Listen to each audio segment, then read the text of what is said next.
अच्छा, तो बच्चों पहले मैं जो आपको पाठ पढ़ा चुकी हूँ उसका नाम था बेटी। उसी का ये यहाँ पर प्रश्न उत्तर दिए उसी पाठ के यहाँ पर, और थोड़ा सा व्याकरण है वो मैं आपको इसमें समझा रही हूँ, ठीक है ना। तो इसमें सबसे पहले जो प्रश्न है इसमें दिया है बॉक्स में दिए गए शब्दों के अर्थ, ठीक है। बॉक्स में दिए गए शब्दों के अर्थ शब्दकोश में से ढूंढकर उन्हें शब्दकोश के क्रम में पंक्तियों में लिखिए, ठीक है। अब यहाँ पर क्या है, देखो सबसे पहले क्या है इसमें जो ये बात जो बोली है इन लोगों ने कि बॉक्स में दिए है, जो ये बॉक्स है ब्रैकेट है ये यहाँ पर, उसमें ये हमें शब्द दे दिए, ठीक है। अब शब्दों के हमें पहले तो क्या करना है, अर्थ बताना है ना। फिर उसके बाद शब्दों के अर्थ बता के फिर उसको शब्दकोश के में से ढूंढकर शब्दकोश के क्रम में लगाना है, ठीक है। तो सबसे पहले दिया है मिसाल। मिसाल माने उदाहरण, ठीक है। मिसाल का क्या अर्थ होता है, उदाहरण, ठीक है। फिर दूसरा है गर्व माने अहंकार, ठीक है। गर्व का अर्थ क्या हुआ, अहंकार। फिर तीसरे नंबर पे है अंबर, ठीक है। अंबर का मतलब क्या होता है, आकाश, है ना। फिर है शान माने प्रतिष्ठा, ठीक है। और फिर आखिरी में है कष्ट माने मुसीबत, ठीक है। तो सारे ये जो वाक्य हैं उन वाक्यों का ये अर्थ है, ठीक है।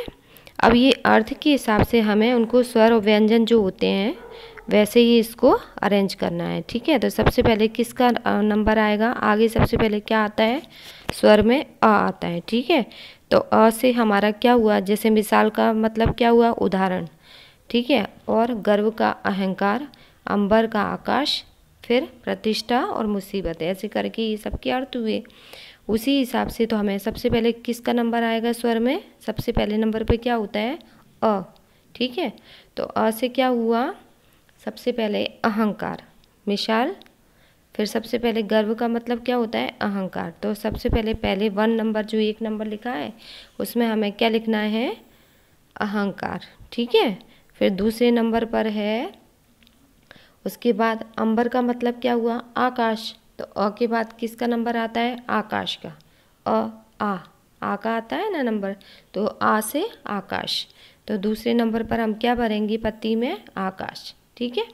फिर उसके बाद ई से कोई शब्द यहाँ पर है, नहीं है, ई नहीं है। फिर ऊ से है, हाँ है ना। ऊपर सबसे पहले देखो ऊपर जो दिया है ना मिसाल माने उदाहरण, तो ऊ से उदाहरण। तीसरे नंबर पे क्या आएगा, उदाहरण। हमें यहाँ तीसरे नंबर पर उदाहरण लिखना पड़ेगा, ठीक है। फिर चौथे नंबर पर क्या है, चौथे नंबर पर आएगा प्रतिष्ठा, शान माने प्रतिष्ठा, ठीक है। उसके बाद उसके व्यंजन का जो नंबर है वो प होता है, प से प्रतिष्ठा, इस तरह से यहाँ पर चौथे नंबर पर आएगा, ठीक है। फिर ऐसे ही व्यंजन में हम आगे जाते हैं बोलते हुए, जैसे ABCD हम इंग्लिश में बोलते हैं ना, जैसे अल्फ़ाबेटिकली ऑर्डर से हम जो इंग्लिश में अरेंज करते हैं, वैसे ही हिंदी में भी स्वर और व्यंजन के हिसाब से यहाँ पर ये शब्द हमें अरेंज करना है, लगाना है, ठीक है। अब 5वें नंबर पे क्या है, कष्ट माने मुसीबत, है ना। तो म का नंबर, म से मुसीबत, यहाँ पर मुसीबत का यहाँ पर 5वें नंबर पर हमें लिखना पड़ेगा, ठीक है। सबसे पहले तो हमें इनके अर्थ लिखने पड़ेंगे, जैसे मिसाल, गर्व, अंबर, शान और कष्ट दिया है तो इसका पहले हमें अर्थ लगाना पड़ेगा। फिर जब अर्थ लिख लेंगे फिर उसको हमें स्वर और व्यंजन के हिसाब से, नंबर के हिसाब से, कौन सा नंबर पहले किसका आता है उस हिसाब से यहाँ पर अरेंज करके लगा के यहाँ पर लिखना है, ठीक है। अब देखो अब ये आखिरी ये दूसरा क्वेश्चन है, उसके नीचे प्रश्न है, निम्नलिखित शब्दों को उदाहरण के अनुसार उचित क्रम में रखकर अर्थपूर्ण वाक्य बनाइए, ठीक है। अरेंज करना है, मतलब अरेंज करना माने लगाना है। अभी कोई भी वाक्य होता है तो आगे पीछे करके दे दिया है यहाँ पर, जैसे मैं मान लो, चलो मैं एक उदाहरण लेती हूँ, ठीक है, एग्जाम्पल लेती हूँ, उदाहरण लेती हूँ कि नाम है आपका क्या, है ना। तो ये तो कैसा लग रहा है सुनने में, अच्छा नहीं लग रहा ना। तो क्या अगर मैंने आपसे बोला इसको सही तरीके से वाक्य बनाइए, है ना, उसी तरह से इन लोगों ने यहाँ पर इसमें किताब में हमारी बुक में ये दिए हैं, वाक्य को उल्टा सीधा किया है और हमें सही तरीके से वाक्य को बनाना है, ठीक है ना। तो सबसे पहले इन्होंने हमें उदाहरण के लिए भी एक दिया है कि चाहिए, उदाहरण ऊपर देखो यहाँ पर आप, शब्द दिया है, ठीक है। शब्द है चाहिए का प्रसार घर घर होना में शिक्षा, है ना। तो इसका सही वाक्य, सही अगर हम एकदम सीधा सही वाक्य बना है तो कैसे बनेगा, घर घर में शिक्षा का प्रसार होना चाहिए, है ना। अगर हम ऊपर वाला जब पढ़ते हैं तो कैसा लगता है, गलत लगता है ना। परंतु जब हम उसको सही से तरीके से लिखेंगे तो कैसा होगा, कैसे लिखेंगे, घर घर में शिक्षा का प्रसार होना चाहिए, ठीक है। अभी दूसरा है, पेड़ भारत का की है मूलतः नीम धरती, है ना। तो जैसे मैंने आपसे बोला ना, आपका नाम है क्या, अगर मैं ऐसे इसको गलत तरीके से बोलूँ फिर तो आपको कैसे लगेगा, सही नहीं लग रहा ना। अगर मैं आपसे बोलूँ उसको सही से लिखिए तो कैसे लिखेंगे, आपका क्या नाम है ना। अब मैं ऐसे ही बोलूँगी ना कि आपका क्या नाम है, आप भी जब उसको सही तरीके से लिखेंगे तो ऐसे ही लिखेंगे ना कि आपका क्या नाम है, ठीक है। तो फिर दूसरा वाक्य है, पेड़ भारत का की है मूलतः नीम धरती। तो सही तरीके से हम इसको अपने हिसाब से धीरे धीरे इसको शब्दों को देखें और ध्यान से पढ़ें। तो सबसे पहले क्या आएगा, नीम मूलतः भारत की धरती का पेड़ है, ठीक है ना। मूलतः नीम मूलतः भारत की धरती का पेड़ है, ठीक है। अब दूसरे नंबर पर देखो, यहाँ पर नीम है दातून श्रेष्ठ की होती दांतों के लिए, सभी में कॉमा दिया है, ठीक है। हर एक वर्ड शब्द के ऊपर कॉमा दिया है, अक्षर के ऊपर यहाँ पर कॉमा दिया है, ठीक है। ये सब अलग अलग किए हुए हैं, तो अभी हमें सही से करके इसको लिखना है, ठीक है। तो क्या आएगा, दांतों के लिए नीम की दातुन श्रेष्ठ होती है ना। दांतों के लिए नीम की दातुन होती है ना, नीम का पेड़ होता है, उसकी छोटी सी शाखा को काटकर, डंडी को काटकर, लकड़ी को छोटी पतली सी, उसको दांत पे ब्रश की तरह उसको घुमाते हैं तो वो अच्छी होती है ना। तो क्या होगा, दांतों के लिए नीम की दातुन श्रेष्ठ होती है, श्रेष्ठ माने अच्छी होती है ना। फिर आगे है तीसरे नंबर पर, दिया फिर कॉमा जलाकर, ऐसे कॉमा, दिया रख में आंगन, ऐसे शब्द को तोड़ मड़ोड़ कर यहाँ पर रखा है। तो हमें सही से क्या लिखना पड़ेगा, दिया जलाकर आंगन में रख दिया, है ना, ठीक है। फिर आगे है, अधीरता दिखानी हमें मैं नहीं खाने चाहिए, ठीक है। तो इसमें क्या सही वाक्य बनेगा, हमें खाने में अधीरता नहीं दिखानी चाहिए, ठीक है।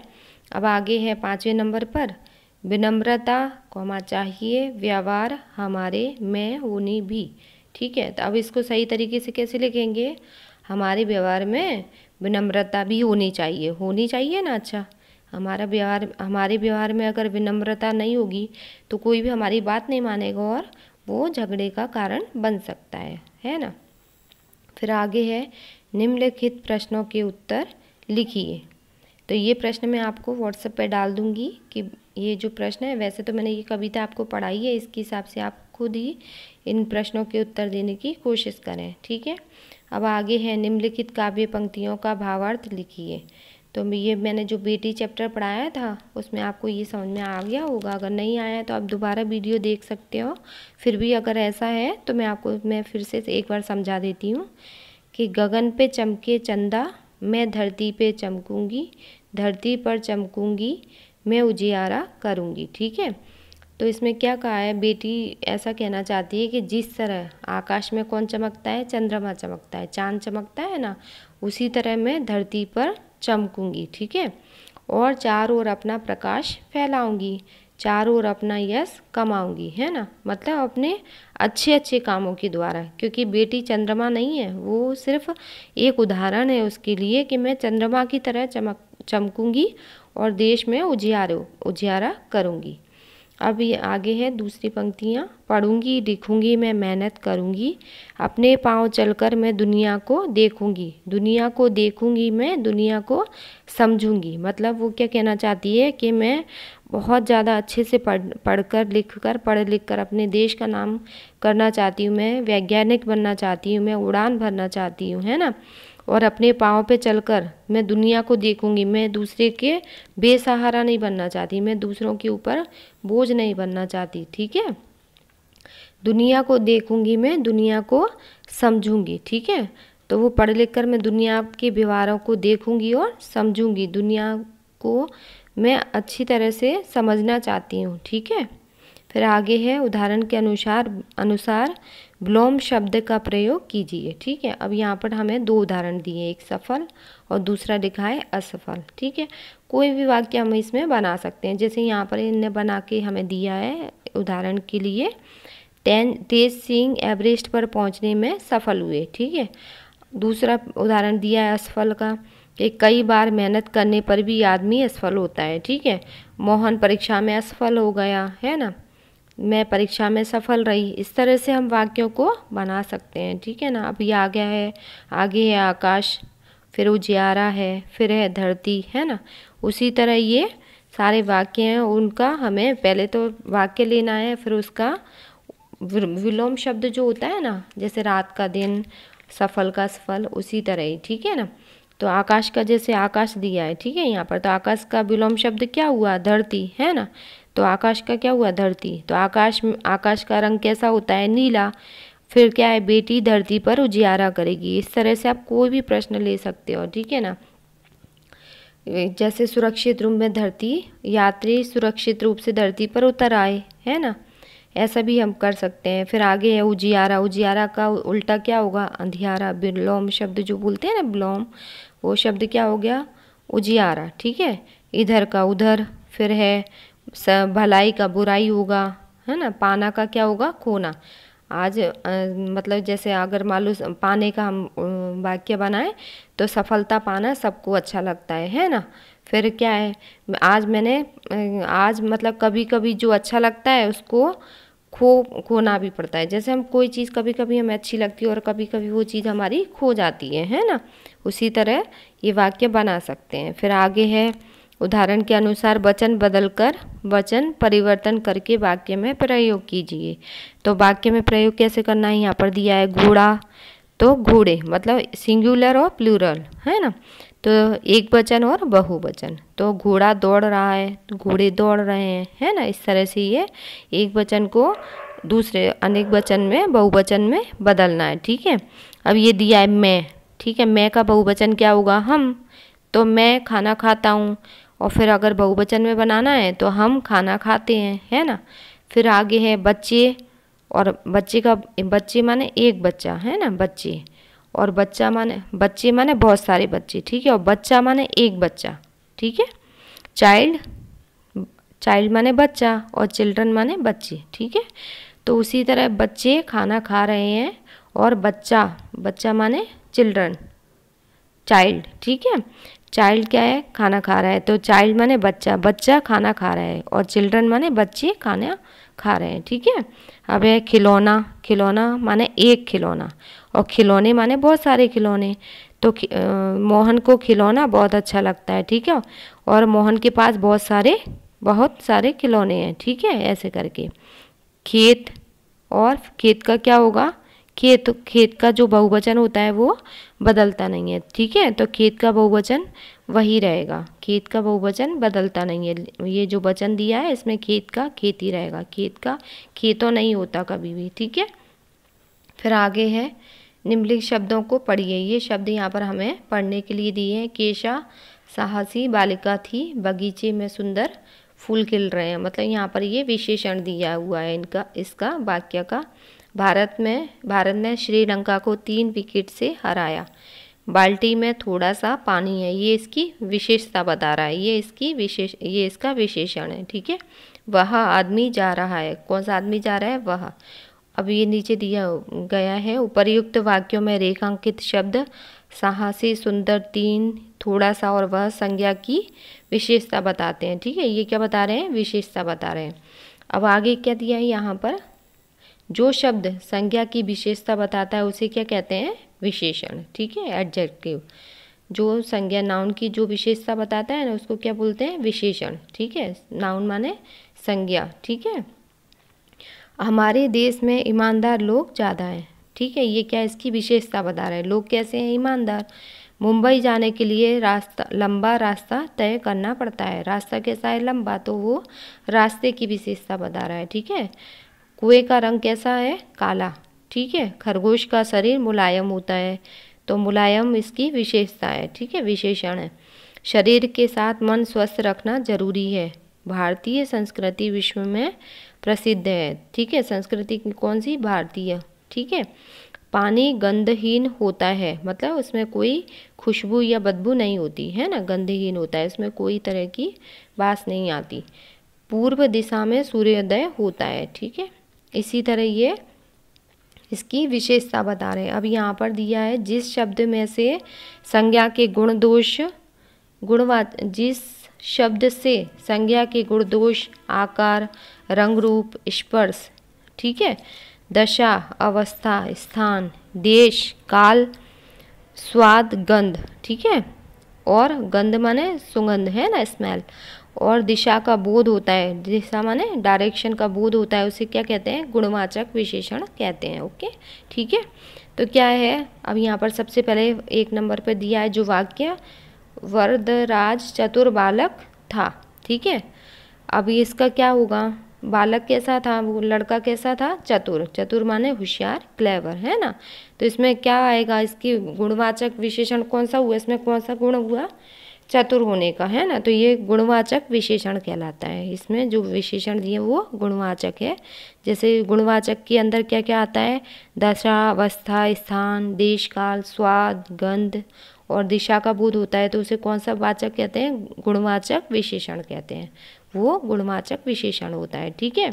अब यहाँ पर जो ब्रैकेट दिया है, जो बाजू में कोष्ठक दिया है, इसमें हमें क्या लिखना पड़ेगा? चतुर, है ना। कौन सा गुण बता रहा है वो? चतुरता का। तो यहाँ पर ब्रैकेट में यहाँ पर आएगा चतुर। ठीक है। फूल बाजार में पीले गुलाब मिलते हैं। ठीक है, फूल बाजार में पीले गुलाब मिलते हैं। तो गुलाब कैसे हैं?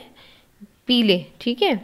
जो बाजार को काय का है? फूल का बाजार है, फूलों का बाजार है। जैसे सब्जी का बाजार होता है ना, सब्जी मार्केट, वेजिटेबल की मार्केट होती है ना सब्जी की, वैसे ही क्या है? फूलों का बाजार है। उसमें कैसे गुलाब मिलते हैं? पीले रंग के।